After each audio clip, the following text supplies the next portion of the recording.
3-4 long march ہوئی تھی. ہم نے بھی وہ ایک لانگ مارچ اناؤنس کی. پتہ ہزاروں لوگوں کو جیلوں میں ڈالا, لوگوں کے گھروں میں چھاپے مارے, اور پھر جب وہاں دیکھ رہے ہیں عورتیں بچے, وہاں اسلام آباد میں دیکھ رہے ہیں عورتیں بچے لبرٹی چوک میں, ان کے اوپر شیلنگ کی گئی. کبھی میں نے اس طرح پولیس کو فیملیز کے اوپر شیلنگ کرتے نہیں دیکھا. تو یہ اس کے لیے ہمیں انصاف کی جنگ لڑنی, یہ ہمارا رائٹ تھا. میرا آئین مجھے حق دیتا تھا, میرا آئین مجھے پرامن احتجاج کرنے کا حق دیتا تھا. اور پرامن احتجاج کیوں؟ کہ ملک کے اوپر بڑے بڑے ڈاکوں کو مسلط کر دیا گیا ایک سازش کے تحت. تو ہمیں اتنا بھی حق نہیں تھا کہ ہم پرامن احتجاج کر سکیں. ڈنڈے چلائے انہوں نے, ایسا ظلم کیا, اور اس کے بعد مسلسل کبھی میڈیا کے اوپر کریک ڈاؤن, اچھے نامور کریڈیبل وہ صحافی جن کی عزت ہے معاشرے میں, ان کے اوپر کریک ڈاؤن. وہ ملک سے باہر گئے ہوئے ہیں. میڈیا بھی ARY کے اوپر اس کو بند کیا ہوا. وہ اب ہم اسلام آباد ہائی کورٹ کا شکر ادا کرتے ہیں کہ انہوں نے اس کو بحال کیا. کبھی اس طرح کا جو خوف جو شہباز گل سے ہوا, جو اس کے بعد وہ جمیل فاروقی, وہ ایک ننگا کر کے لوگوں کو مارا گیا, ایسے کبھی نہیں ہوا. جو اپوزیشن لیڈر, سندھ کا اپوزیشن لیڈر حلیم عادل شیخ, جو اس طرح اس سے کیا جا رہا ہے, وہ ایک کیس سے نکلتا ہے دوسرے کیس میں زرداری ڈال دیتا ہے, کیونکہ یہ مجرم ہے, زرداری مافیا ہے, یہ شریف خاندان مافیا ہے, یہ تو ڈیموکریٹس ہی نہیں ہے. اور اس کے لیے مجھے اپنی وکلا برادری کی ضرورت ہے, کیونکہ اس وقت جنگ ہے انصاف کی.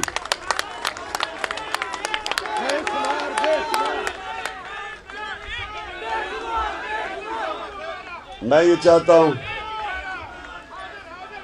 کہ میں چاہتا ہوں کہ یہ پاکستان کے اوپر جو قبضہ ہوا ہے, یہ چوروں کا, مافیاز کا, کارٹیلز کا, جو بڑے بڑے شوگر مافیا ٹائپ کارٹیلز جو چینی مہنگی کر کے اربوں روپے کا نفع کماتے ہیں, لوگوں کی کمر توڑ کے, مہنگائی کر کے. یہ جو لینڈ مافیا ہے, سب سے بڑا مافیا یہ بن گیا.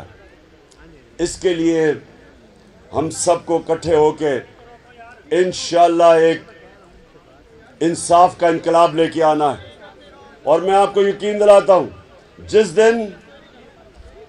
دن ہم نے رول آف لا, قانون کی بالادستی, جس دن ہم نے طاقتور کو قانون کے نیچے لیا ہے, جس دن کسی کی جرت نہ ہو کہ کسی کو جیل میں ٹارچر کیا جائے, کسٹوڈیل ٹارچر جسے کہتے ہیں, جو صحافی ہیں وہ ان کی آزادی ہو اپنی رائے کے لیے. ہاں, اگر قانون میں اگر وہ کسی کی توہین کرتے ہیں,